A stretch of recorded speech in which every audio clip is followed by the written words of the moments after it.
Un avion mythique de l'US Air Force détruit au sol par l'Iran. Un AWACS censé tout voir, partout, tout le temps, neutralisé en quelques secondes. Comment est-ce possible? Est-ce que cela veut dire que même les armées les plus puissantes du monde ne sont plus à l'abri? Nous allons en parler avec Frédéric Lert.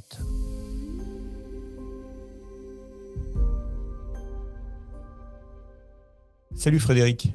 Bonjour Zil. Bon alors, qu'est-ce qui s'est passé en Iran le week-end dernier? Eh bien, on a assisté à un changement d'époque, à un changement de monde finalement, puisque comme tu le disais, l'armée de l'air qui est la plus puissante, ou du moins qui est censée être la plus puissante du monde, s'est pris un grand coup de genou dans les bonbons. Tu peux traduire, expliciter, grand coup de genou dans Oui, les bonbons? oui, bah, je peux faire un dessin aussi si tu veux, mais on va dire ça On va se en mots plus contenter, on choisis. va se contenter de juste d'une D'accord. explication de texte, Non, ils d'accord? ont perdu un avion, ce qu'on appelle une cible à haute valeur, hein. C'est un avion, tu le disais, mythique. Enfin, c'est un avion central l'utilisation de l'armée aérienne dans les pays occidentaux. Aujourd'hui, on ne fait plus de guerre aérienne ou même de guerre terrestre sans une suprématie aérienne qui passe par un contrôle total de l'espace aérien. Et l'AWACS ou le 3G, qui est en service aux États-Unis, est une pièce essentielle de ce dispositif. Donc quand tu perds un de ces avions, bah, c'est comme si tu perdais une tour aux échecs. Si je reviens sur le théâtre des opérations militaires, un AWACS, c'est ce qu'on appelle aussi un avion radar.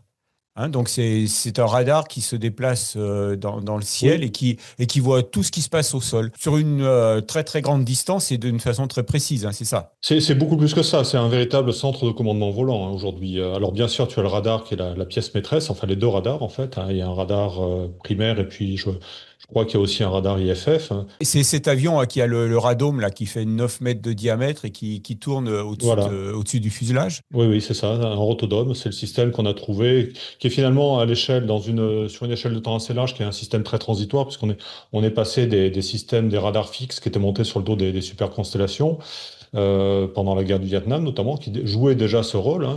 Les Américains utilisent ces avions radars aéroportés depuis très longtemps finalement, et puis on va aujourd'hui passer une autre solution qui est toujours un radar fixe monté sur le dos des 737. Voilà. Hmm. Et entre les deux, pendant un demi-siècle, on a eu ces AWACS à la silhouette assez remarquable, avec le rotodome sur le dessus du fuselage. Oui. Et alors donc en Iran, il y en a combien actuellement Ben, on va d'avions? élargir même la question. On va demander, mais combien il y en a déjà aux États-Unis avant de parler de ceux qui sont en Iran?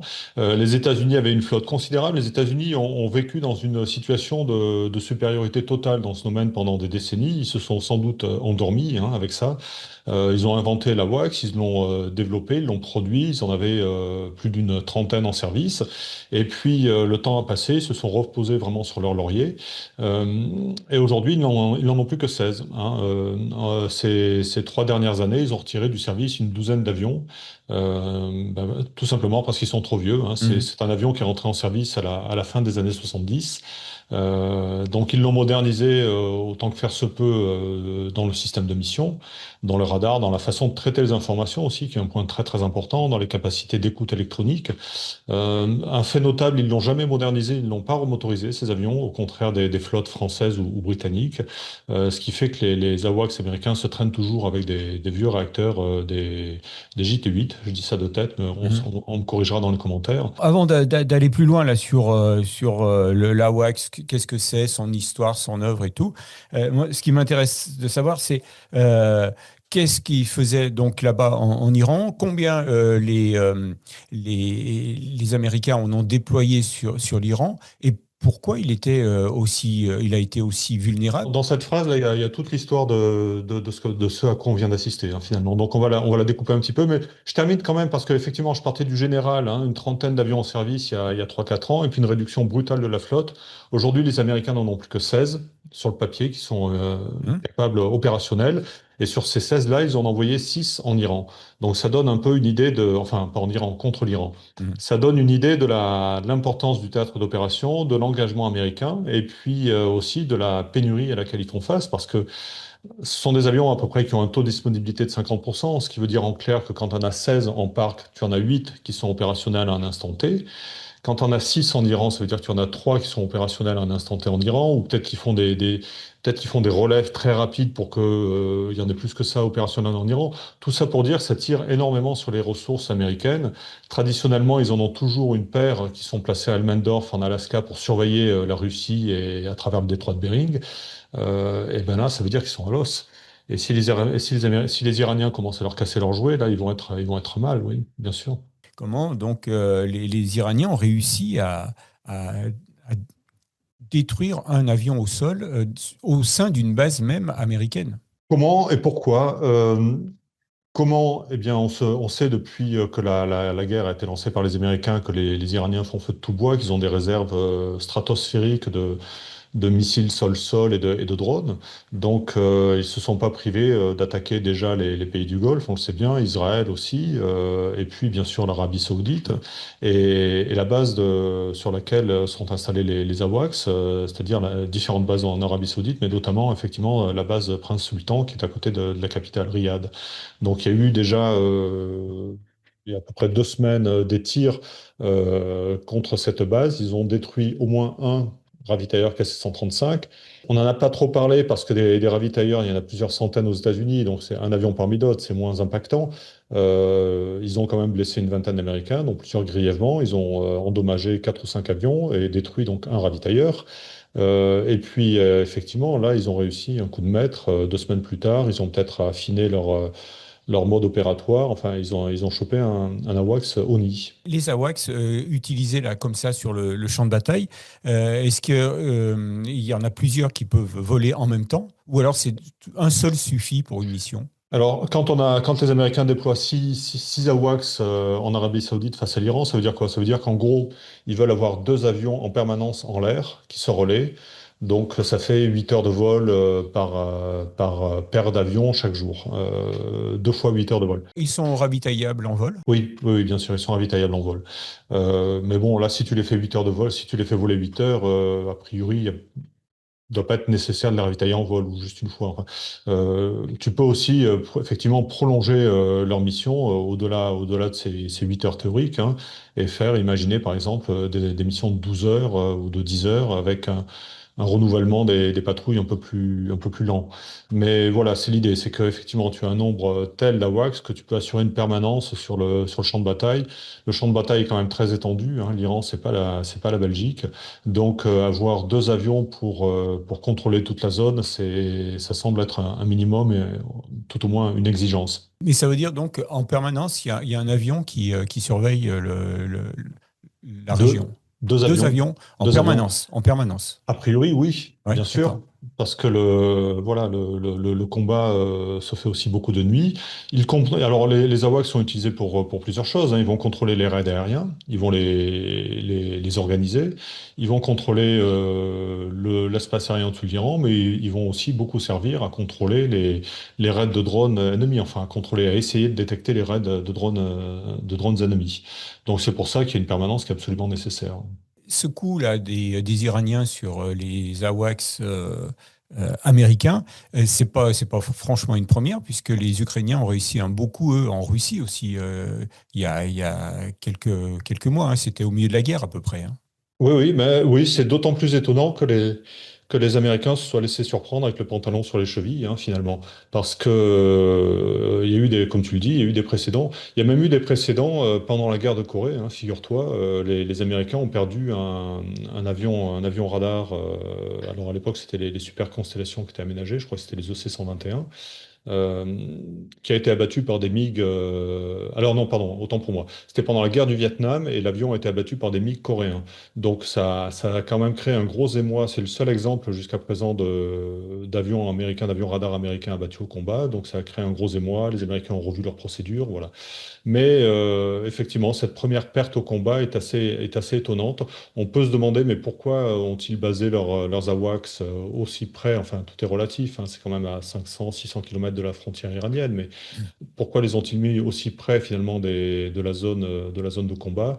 On peut penser qu'il y a, enfin, c'est pas qu'on peut penser, c'est que de toute façon, pour mettre en œuvre ces avions, tu as besoin d'installations au sol aussi pour préparer les missions, pour rejouer les missions, pour faire tout un tas de choses pour traiter les informations.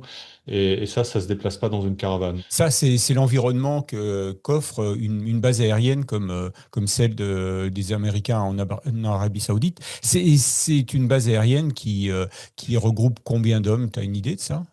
Non, c'est une grosse base aérienne par définition, parce que quand tu commences à avoir des ravitailleurs et des AWACS, ce sont des gros avions qui exigent des gros parkings avec des gros moyens de soutien. Ce sont des équipages nombreux aussi. Comme je viens de le dire, tu dois avoir des salles spécifiques pour préparer les missions. Une salle de préparation de mission AWACS, il faut bien imaginer que c'est pas un bureau avec une table et des chaises et des ordinateurs. Quand tu vas à Avord en France, la base qui accueille les quatre AWACS français, c'est une enceinte super protégée avec un immeuble, avec un bâtiment et lui-même très protégé, dans une cage de Faraday pour éviter toute évasion des ondes électromagnétiques et donc toute perte d'information vers l'extérieur. Voilà, c'est pas une salle que tu peux écouter depuis l'extérieur. Et avec des coffres-forts, avec des réseaux informatiques très spécifiques. Enfin, il y a vraiment tout un environnement au sol qui fait que tu peux pas le déplacer comme ça d'une base à une autre. Ou alors, si tu le fais, tu prends des risques. Est-ce que cette mésaventure que vient de vivre l'US Army va pas encourager les Américains à déplacer leurs AWACS et de les mettre dans un endroit plus sécurisé, certes plus éloigné, mais au moins où ils seront tranquilles, et puis ça va, même s'il faut rallonger les missions? Et là, on ouvre une porte, effectivement, et l'US Air Force l'ouvre en même temps que nous, ou vient d'ouvrir dans le week-end dernier. En fait, voilà, on est face à des questions quand même bien embêtantes qui n'ont peut-être pas de réponse sûre et définitive. On voit déjà sur les images satellites commerciales qu'on peut acheter à droite à gauche. Voilà, c'est ça, c'est-à-dire qu'on peut trouver en libre accès sur Internet. Bien sûr, on les achète, ça s'achète, hein, comme tu achètes des tickets de métro. Donc sur ces images, on voit que les Américains avaient déjà dispersé leurs AWACS sur la base, hein. Ils les avaient garés un peu partout sur des taxiways, voilà. Ce qui montre quand même qu'ils avaient une conscience du danger, c'est la moindre des choses. Mais Mm. on se dit, mais pourquoi ils ont arrêté leur raisonnement à ce niveau-là? On sait aujourd'hui que c'est plus la centaine de kilomètres qui protègent. Quand on regarde l'image de l'avion qui a été détruit, on peut se dire a priori qu'il a été détruit par un drone. Il n'y a pas eu d'impact majeur d'un missile balistique, hein. C'est quelque chose qui est venu le taper, qui a mis le feu à l'avion, tout simplement. Le rotodome est tombé sur le côté. Mm. Je ne veux pas dire qu'il n'est pas trop abîmé, mais il est tombé sur le côté, tout simplement. Il n'a pas été détruit. Donc l'avion a brûlé, hein. Tu aurais mis une grenade thermique, ça aurait été finalement pareil. Donc c'est un drone voilà, très accessible financièrement. Et voilà. Et donc le fait de disperser les avions, bon, c'est bien, c'est une première étape, mais c'est absolument insuffisant aujourd'hui. Il faut aller bien, bien au-delà, et c'est ça le véritable problème aujourd'hui des forces aériennes américaines et puis occidentales d'une manière générale, parce nous aussi, on a des avions qui valent cher, qui sont peu nombreux. Et on est encore dans des armées qui sont au format temps de paix. Alors, Frédéric, là, tu parles de drones. Donc, on a dans cette phase de la guerre une nouvelle illustration de ce qu'on appelle la guerre asymétrique. C'est-à-dire que d'un côté, un drone de quelques dizaines de milliers d'euros qui va détruire un avion de plusieurs centaines de millions de dollars. Je dirais pas que c'est asymétrique, hein, c'est la guerre, un point, c'est tout. C'est comme ça. C'est quand même le terme qui revient le plus souvent pour caractériser ce conflit. Bah, je pense que c'est une erreur. Les Iraniens sont pas, ils vivent pas avec des pots de bêtes dans des grottes, hein. Enfin, ils vivent beaucoup dans des grottes, mais ils n'ont pas de pots de bêtes. Enfin, ce sont pas des imbéciles. Donc, ils se défendent avec les moyens qui sont les leurs, et ils arrivent à faire basculer des équilibres. Et la preuve que la guerre n'est pas asymétrique, c'est qu'ils arrivent aussi à porter des coups sévères à leur adversaire, en utilisant des moyens finalement très techniques. Donc, alors à ce moment-là, plutôt que de parler d'asymétrie, on peut parler de guerre d'un nouveau type.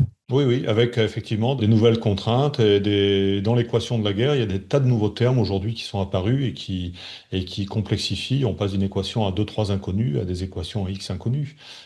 C'est compliqué parce que si on revient à ces AWACS, à cet AWACS qui a été détruit sur un morceau de taxiway en Arabie Saoudite, ça va être très compliqué d'assurer une réponse. Bien sûr qu'on peut encore reculer les avions, mais les Ukrainiens ont montré qu'avec un peu d'imagination et beaucoup de culot, ben, on arrivait à détruire des bombardiers stratégiques russes au fin fond de la Russie, à 3000 km des lignes de front. Et donc, ça, tu pourras mettre les AWACS, tu pourras les baser en Grande-Bretagne, ils seront pas non plus beaucoup plus en sécurité qu'à Riyad ou à Al-Dhafra. C'est compliqué, hein, c'est très très compliqué. Donc il y a une part de protection passive, effectivement, on recule les avions. L'idéal, c'est de les faire bouger sans arrêt. C'est ce que font les Ukrainiens. Pourquoi les Ukrainiens, finalement, a priori, n'ont pas encore perdu de Mirage 2000 ou de F-16 au sol. Ils ont aussi, font tourner un petit AWACS, un Saab 340 en Ukraine parce qu'ils se donnent la peine de les bouger très, très, très régulièrement.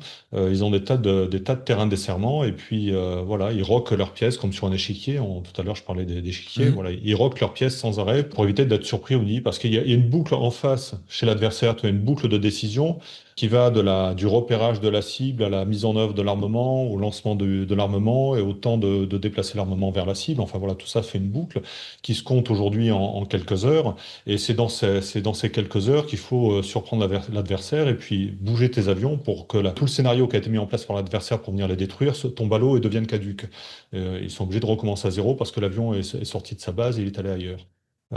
Voilà, donc c'est une course de vitesse sans arrêt entre la protection de tes avions et puis la volonté offensive de ton adversaire. Et alors, dans cette course de vitesse, les Iraniens, ils jouent tout seuls ou ils sont épaulés? C'est une victoire à mettre à 100% au crédit des Iraniens ou les Iraniens la partagent avec d'autres alliés? Alors, tout ce que je dis depuis tout à l'heure et ce que je vais dire maintenant et ce que je dirai après, bien sûr, il y a beaucoup de suppositions et voilà, de tentatives d'avoir du bon sens. On sait que tu es prudent et c'est pour ça qu'on aime tes analyses. On peut imaginer, le bon sens indique qu'il y a deux grands pays qui ont des liens privilégiés avec l'Iran depuis quelques années. C'est la Chine et la Russie, bien sûr. Et ces deux grands pays ont une occasion en or là, de mettre des tas de cailloux, des gros cailloux dans les chaussures des Américains et de leur mettre des paires de claques. Donc, on peut imaginer qu'ils vont pas se priver de fournir notamment du renseignement. Tout à l'heure, je parlais des satellites commerciaux chinois. Pour opérer un AWACS sur une base saoudienne, c'est même pas la peine d'avoir un super télescope à 200 km d'altitude ou 300 km d'altitude, hein. Un satellite commercial avec quelques mètres de définition, ça suffit parfaitement. Et même les Iraniens peuvent aller acheter eux-mêmes leurs images s'ils le veulent, hein. Donc après, il y a un délai. Il y a cette histoire de boucle entre le moment où est prise la photo et le moment où elle est disponible et où elle peut être exploitée. Mais voilà, ça c'est la première réponse. Il est évident que si les Russes et les Chinois peuvent participer à la fête contre l'oncle Sam ou contre tonton Donald, ils le feront très volontiers. Après, il y a une autre chose, il y a les moyens beaucoup plus simples et vieux comme le monde, c'est les moyens humains. Hmm. Tu parlais tout à l'heure des milliers de personnes qui travaillaient sur ces bases en Arabie Saoudite. Je mettrais ma tête à couper qu'il y en a bien quand même quelques-uns qui vouent une haine féroce au grand Satan américain et qui se feraient un plaisir voilà, de donner des bribes d'informations quand ça peut être utile. Oui, tous les experts qui se multiplient sur les chaînes de télévision en continu racontent en permanence que les Américains ont des espions depuis très très longtemps en Iran et c'est pour ça qu'ils avancent très très bien. Et là, on s'aperçoit aussi que les Iraniens ont compris aussi comment ça marchait la guerre, hein. Bien sûr, ça fait 40 ans qu'ils s'entraînent, hein. Même 45 ans, et même avant, si on remonte encore un peu, mais bon. Mais surtout 45 ans depuis 1979 et depuis que voilà, ils sont devenus les ennemis jurés des États-Unis. Ils se sont entraînés aussi pendant très longtemps contre l'Irak, hein. Bon, rappelons quand même que ce sont eux qui ont été envahis par l'Irak. Mhm. Là je fais un petit aparté géopolitique, mais c'est quand même intéressant pour voir un peu la mentalité des Iraniens. Mais ils ont été envahis par l'Irak et puis finalement ils ont fait face à tout l'Occident qui a poussé avec l'Irak. L'Irak était aussi un allié à l'époque de l'URSS, donc ils se sont retrouvés déjà seuls contre le monde entier dans les années 80-90. Ils ont le cuir bien tanné et a priori ils n'oublient pas les leçons du passé. Quelles leçons peuvent en tirer les Américains? Parce que bon, c'est un avion parmi d'autres, hein. L'US Air Force a beaucoup d'avions, mais celui-là, il est quand même symbolique et c'est quand même une belle claque que se sont pris les Américains. Donc, au-delà de la victoire militaire, c'est un affront. Oui, ben, je vais pas te dire qu'ils vont bombarder Téhéran, ça c'est fait. Je vais pas te dire qu'ils vont essayer de détruire le programme nucléaire, ça ils essayent déjà. On ne sait pas trop jusqu'où ils peuvent aller. Je pense qu'ils vont faire encore plus attention pour leurs porte-avions et leurs navires d'assaut des Marines. Tu parles de porte-avions. On dit que les porte-avions sont justement à portée de missiles. Tu parlais de drone tout à Oui. l'heure qui est tombé sur une base aérienne euh, en Arabie Saoudite. La distance, c'est à peu près pareil pour aller taper un porte-avions Je ne sais pas exactement où il est. Je pense pas. Ils ne sont pas rentrés dans la mer, dans le dans le Golfe. golfe Persique, hein, parce que effectivement, ça c'est un piège. Hein. C'est un mauvais Hum, piège, ce golfe Persique. Il y a des zones d'évolution qui sont quand même assez réduites. Et voilà. Et là, les Iraniens sera la fête foraine avec, tu sais, des petits ballons dans les cages. Et hum. voilà. Donc, ils vont prendre garde à bien rester à l'extérieur du détroit d'Ormuz pour avoir de la liberté de navigation. Mais il n'empêche, hein, ils seront quand même à portée d'un coup audacieux de la part des Iraniens. Il y a les porte-avions, il y a aussi les navires d'assaut qui transportent les Marines. Et puis, il n'est pas nécessaire de couler ces navires pour faire un Hum. carton. Hein. Tu balances des drones sur un pont d'envol. On sait tous ce que ça peut faire depuis la guerre du Pacifique. Donc voilà, c'est un problème très compliqué. Il y a ce problème donc de gestion du positionnement des moyens aériens ou maritimes. Il y a aussi la question très importante pour les Américains du renouvellement de cette flotte des AWACS parce ils ont beaucoup tardé. Donc on disait tout à l'heure qu'ils avaient 16 avions la semaine dernière, aujourd'hui ils n'en ont plus que 15. C'est des avions qui vieillissent. Ils vont vieillir d'autant plus qu'ils seront moins nombreux. Donc, on est sur une très mauvaise courbe là. Hein. Ils sont compliqués et chers à mettre en œuvre. Et puis, effectivement, moins il y en a, plus ils vont voler, plus ils vont voler, plus ils vont s'user. Donc, on est dans un cercle assez vicieux. Et les Américains, circonstance aggravante, les Américains sont dans le zig et le zag pour leur remplacement parce qu'il était il était écrit dans le marbre, gravé dans le marbre que ça devait être le E7 de Boeing, qui est sur une base de Boeing 737. Donc un avion beaucoup plus compact alors, Plus compact. Bon, ça reste quand même un gros avion, mais oui, voilà, c'est un avion plus compact qui ferait le même boulot. qui ferait le même boulot, oui, a priori. Oui, oui, bien sûr. Oui, oui, enfin, avec les mêmes objectifs. Et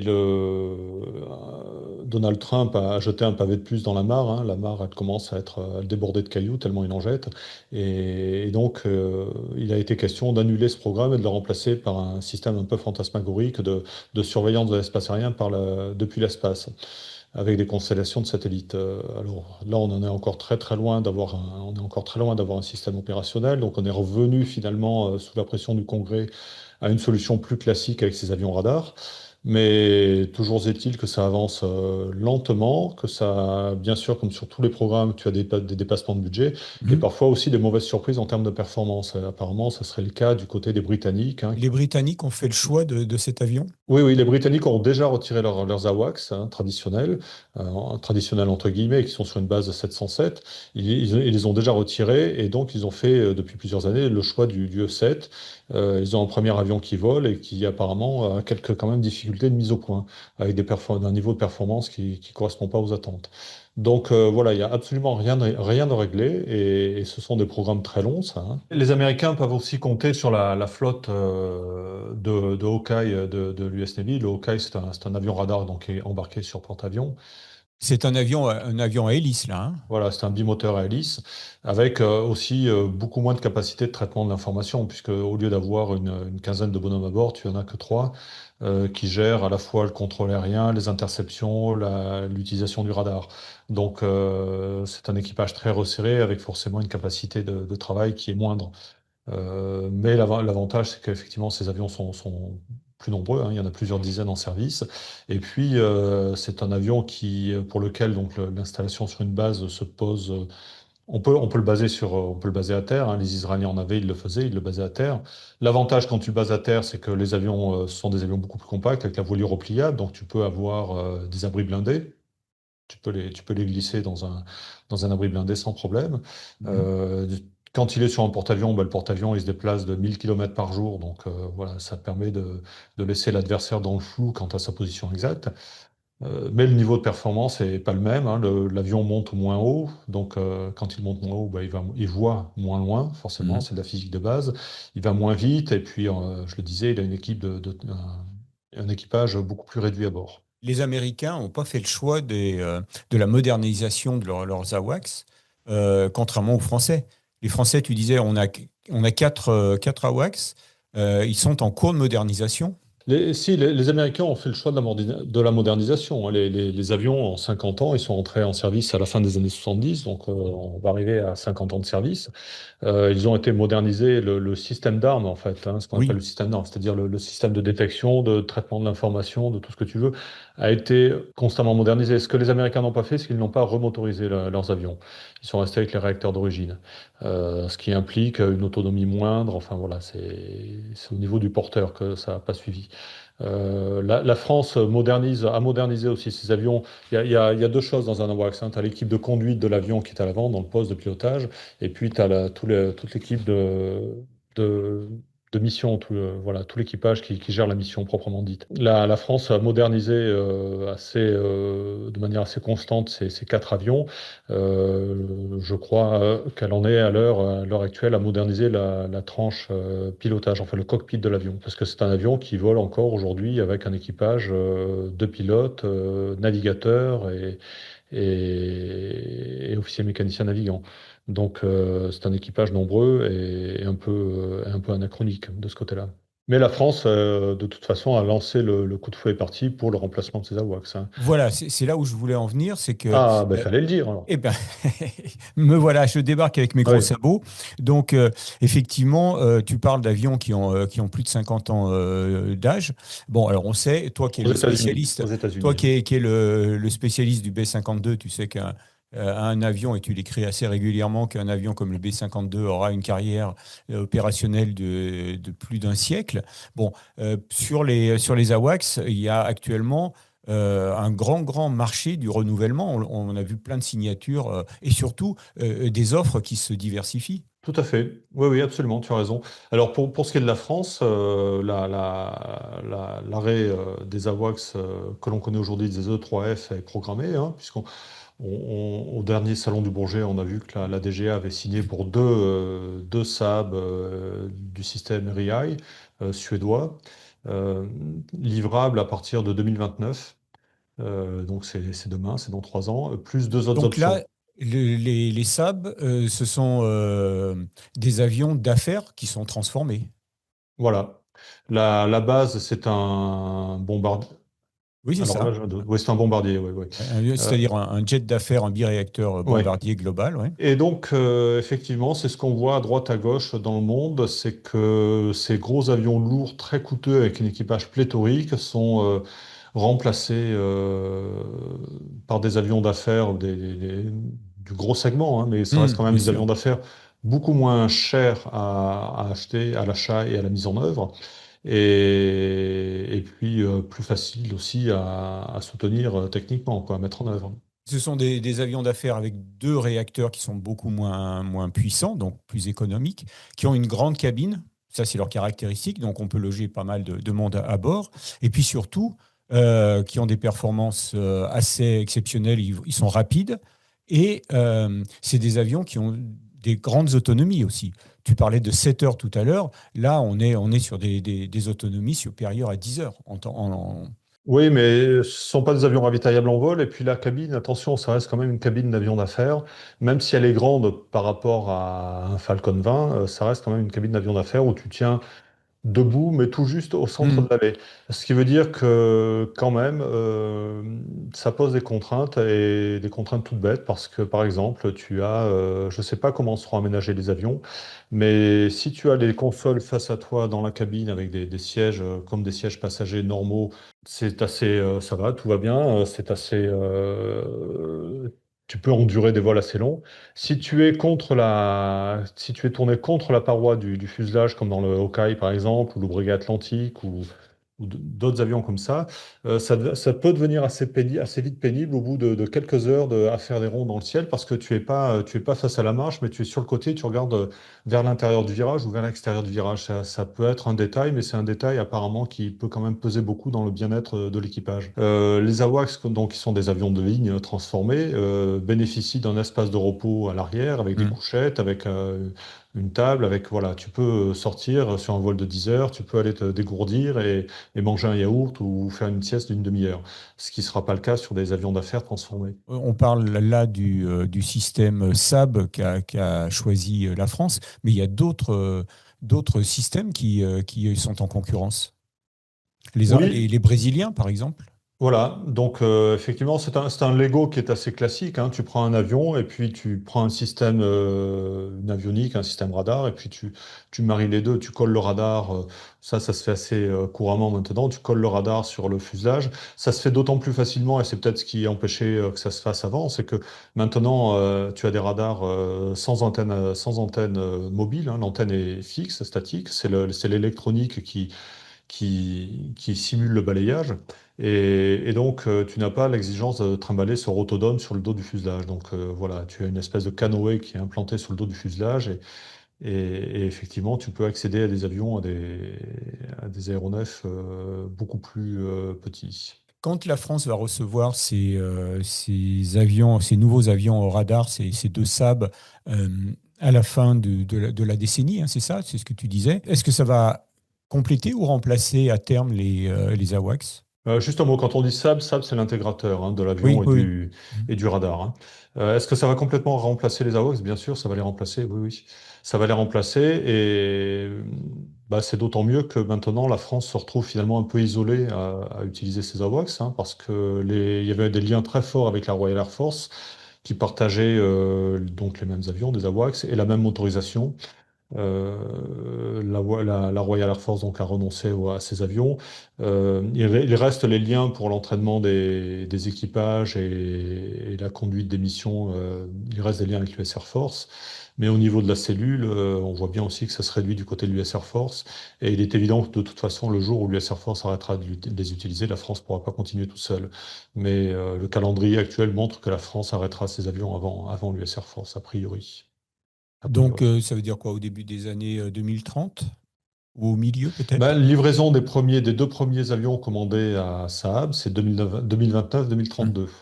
Mhm. Donc, il y aura peut-être un tuilage entre l'ancien système et le nouveau. Ça, je ne sais pas trop, hein. Parce que ça, quand même, ça coûte cher de mener de front deux avions comme ça, surtout avec des micro-flottes, des nano-flottes, hein, de deux avions chacun, à la limite. Donc, voilà, je ne sais pas s'il y aura une rupture franche avec la transformation des équipages, et puis pendant quelques temps, on n'aura que deux avions disponibles, on fera avec, ou bien s'il y aura un tuilage entre les anciens et les nouveaux. Là, on est côté occidental. Les Russes, on parlait là donc des avions qui ont été des avions radars qui ont été a- abattus également détruits au sol par les Ukrainiens.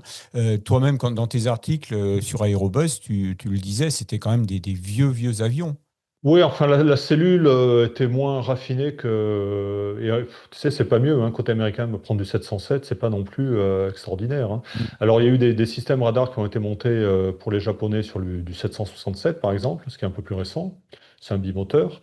Il y a eu ce projet de monter un radar, aussi un rotodome, sur comment ça s'appelle, un Lockheed Orion aussi. L'avion était venu au Bourget il y a quelques années déjà, on était jeunes. Mais là aussi, Euh, c'est une vieille cellule, ça, hein, c'est une vieille cellule, l'Orient. oui, oui. Et donc les Russes font avec de l'Ilyushin 76.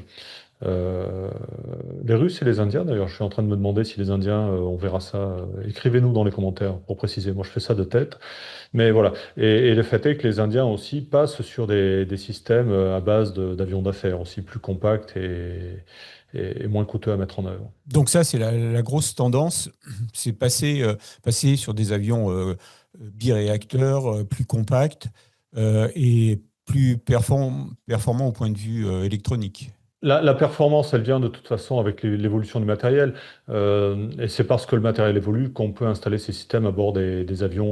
des avions d'affaires. Parce qu'il y a l'encombrement des équipements électroniques, hein, bien sûr. Il y a aussi, et beaucoup, la capacité de puissance électrique fournie Oui. par l'avion, parce qu'il faut faire tourner tout ça. La capacité de refroidissement aussi, de tout ce qui est embarqué. Et tu mets tout ça dans un petit avion d'affaires, enfin, ou dans un gros avion d'affaires, mais dans un avion d'affaires, ça ressemble un peu à un sous-marin dans lequel tu arrives à mettre une centrale nucléaire, des armes, des missiles et 80 bonhommes. Voilà, on en est à ce niveau-là, au niveau compacité et intelligence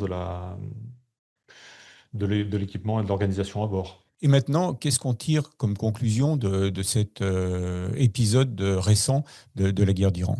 Bah, la conclusion, elle est connue, elle a été déjà dite, mais on ne va pas se priver de la répéter. Aujourd'hui, l'épisode du week-end dernier l'a démontré de façon spectaculaire. Il n'y a plus vraiment de champ de bataille délimité géographiquement. Tout est transparent, tout le monde voit tout, tout le temps. La distance n'est plus une sécurité infaillible. Donc, bonne chance à ceux qui vont effectivement devoir révolutionner l'utilisation des armements les plus coûteux, et leur protection, parce que c'est vrai que c'est pas une chose simple. Et comme d'habitude, on va pas arriver à une solution unique, hein. Ça sera un ensemble de choses. Ça va être peut-être un petit peu plus de distance, parce que la distance, c'est aussi le temps, le préavis. On verra mieux venir la distance, mais ça va pas suffire. On verra mieux venir la menace, pardon, mais ça va pas suffire, parce que la menace va quand même venir. Donc il va falloir bouger les matériels, les protéger avec du béton, avec du grillage, avec du masquage, avec que sais-je encore. Voilà, ça va être. Il suffit de regarder ce qui se passe en Ukraine, hein, comment, et je pense particulièrement aux Ukrainiens, comment ils arrivent à préserver les quelques avions qu'ils ont. Bah, c'est en mélangeant un petit peu tout ça. En mettant de la distance parce qu'ils basent leurs avions dans l'ouest du pays, le plus loin possible de la menace. Ils les font bouger, ils les protègent, ils mettent des leurres. Et puis ils mettent aussi, on l'a pas évoqué d'ailleurs, mais ils mettent aussi, il y a une protection terminale contre les drones. Et ça, c'est une vraie question aussi pour les bases américaines. Notamment celle en Arabie Saoudite ou ailleurs d'ailleurs, hein. Est-ce que les Américains protègent bien leurs avions? Est-ce qu'ils ont les systèmes de drones anti-missiles à longue portée, moyenne portée, courte portée? Est-ce qu'ils vont mettre des types avec des fusils à pompe à proximité immédiate des avions? Enfin, voilà, beaucoup de questions se posent. Et puis un dernier truc, parce que peut-être qu'on n'a pas évoqué, qui est spécifique aux Américains, mais qui est quand même très important parce que c'est la toile de fond de tout ça. Je suis pas sûr que ce soit en se moquant, alors ça peut être gentil, ou ça peut être méchant, ou ça peut être con comme un balai, mais je suis pas sûr que ce soit en se moquant du roi d'Arabie Saoudite que Trump va se faire des copains dans la région et qu'il va arriver à assurer la sécurité de ses bases aériennes. Oui, alors là, donc, on est dans le domaine géopolitique, c'est-à-dire qu'on sort de notre domaine de compétences, là, hein. Non, non, parce que Trump, c'est le chef des armées aussi, hein. Donc Ah, voilà. donc oui, donc là, à nouveau, on revient dans le domaine militaire. Bah ouais, hop, t'as vu, on est parti, on revient par la fenêtre. Mais non, mais il y a eu cet échange il y a quelques heures ou quelques jours là, de Donald Trump en Arabie Saoudite, Ah oui, c'est quelques heures, là, oui. oui, voilà, où il expliquait à peu près, je saurais pas dire les termes exacts, mais enfin bon, il s'est gentiment moqué de son hôte, Oui. de l'homme qui accueille les bases américaines sur son sol. Donc voilà, je suis pas sûr que ce soit la meilleure façon de débuter ce qu'on a évoqué tout à l'heure, c'est-à-dire de mettre en place tous les chaînons nécessaires à la protection des avions. Et ces Mhm. chaînons commencent très en amont avec un pays accueillant et ami. Eh bien, merci bien. On en sait donc un petit peu plus sur la destruction de cette AWACS par les Iraniens en Arabie Saoudite. Ben, je vous conseille de vous abonner. Non, je vous ordonne. Il faut être un peu plus punchy, D'accord. Gilles. Oui. J'exige. Abonnez-vous.